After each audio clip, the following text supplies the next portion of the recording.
The tragic tale of Justine Vandershoot begins as a story of youthful romance, but rapidly descends into a harrowing narrative of jealousy, betrayal, and a heinous crime that shocked a community. Justine was born on March 30th, 1986, in Napa County, California. Justine grew up in a close-knit family.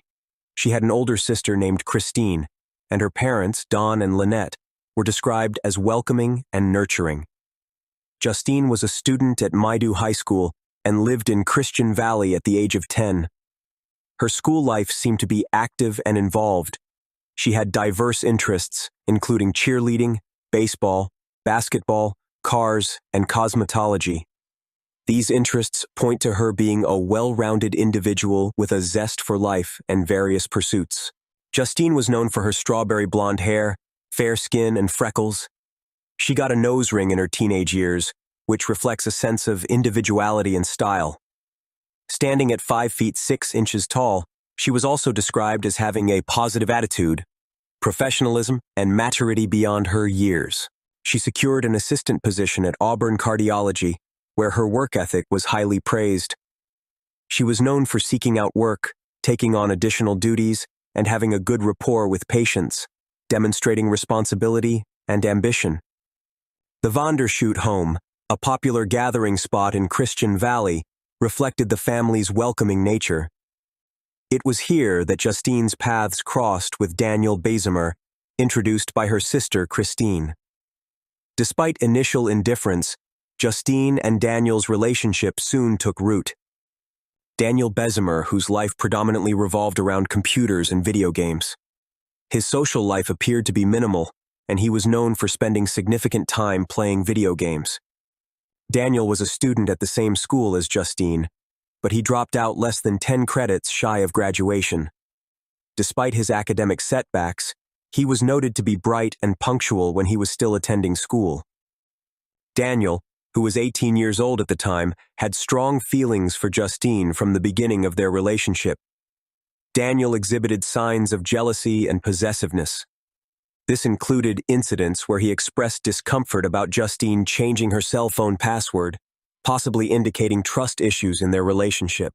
While Justine's life was on an upward trajectory, marked by her professionalism and maturity at Auburn Cardiology, Daniel's life was starkly different. His world revolved around video games and a job at a car garage, with little social interaction beyond the apartment he shared with Brandon. This divergence in their worlds set the stage for what was to unfold. September 1st, 2003, marked a turning point. After helping her mother and spending time with Daniel, Justine set her sights on an important job interview. However, the following morning, in the early hours of September 2nd, 2003, Lynette, Justine's mother, woke up and noticed that the front door of their home was ajar. Upon checking Justine's bedroom, she found that her daughter was not there.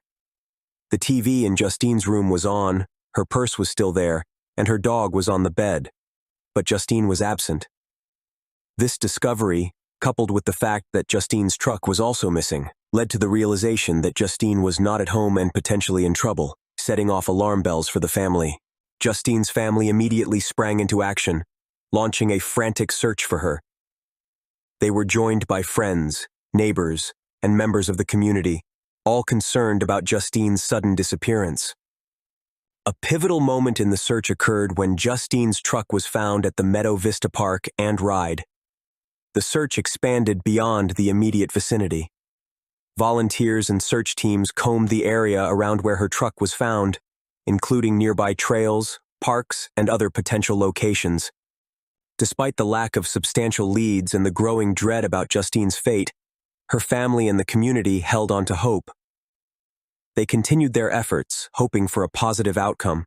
The arrest of Daniel Bezemer and Brandon Fernandez on September 17, 2003, brought a chilling truth to light. Driven by jealousy and fear of abandonment, Daniel, with his roommate Brandon's help, had orchestrated a sinister plot.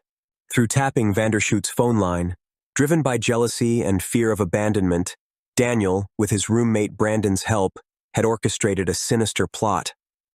Tapping Vandershoot's phone line, Daniel's insecurities were fueled by overhearing Justine's doubts about their relationship. In the days leading up to the crime, Daniel and Brandon prepared for their dreadful act. They dug a hole in a remote wooded area, intending it to be Justine's grave. This step underscores the premeditated nature of their crime. On the fateful night, either late on September 1st or in the early hours of September 2nd, 2003, Daniel and Brandon executed their plan. They used their relationship with Justine to betray her trust, luring her out of the safety of her home. The exact pretext they used to coax her out remains unclear, but it was likely something she believed to be innocent. Once isolated, Justine faced the unimaginable. In a secluded location, Daniel and Brandon attacked her. This brutal assault was not just a physical attack, but a profound betrayal by someone she had once trusted. After the attack, in an act of extreme cruelty, they buried Justine alive in the pre-dug hole. This barbaric act was not only a murder, but a manifestation of their desire to exert ultimate control over her life and death. In the case of Justine Vandershoot, Daniel Bezemer and Brandon Fernandez initially did not confess directly to their involvement in her murder. After their arrest on September 17, 2003, they underwent police interrogations. During these interrogations, they eventually disclosed their roles in the crime and provided information that led to the discovery of Justine's body. Their confession was a critical turning point in the investigation. It brought clarity to the circumstances surrounding Justine's disappearance and death, and was instrumental in the legal proceedings that followed. The trial culminated in 2005 with Daniel and Brandon found guilty. Daniel received a sentence of 25 years to life, while Brandon received 15 years to life. Yet, for Justine's family and friends, the verdict brought little solace. The memories of Justine, her enthusiasm, and the life she led remain etched in their hearts, a bittersweet reminder of what was unjustly taken from them. The Justine Vandershoot case is a stark reminder of the importance of understanding and addressing the warning signs of unhealthy relationships. It highlights the necessity for awareness and education about relationship dynamics, especially among young people. Daniel's inability to accept Justine's growing independence and his catastrophic response to perceived rejection underscores the critical need for open conversations about trust, respect, and autonomy in relationships. Thank you for tuning in. If you found this story moving, please hit the like button to show your support. Don't forget to subscribe for more content like this. Your engagement helps keep these important stories alive. And if you have any thoughts or feelings about today's topic, please share them in the comments below.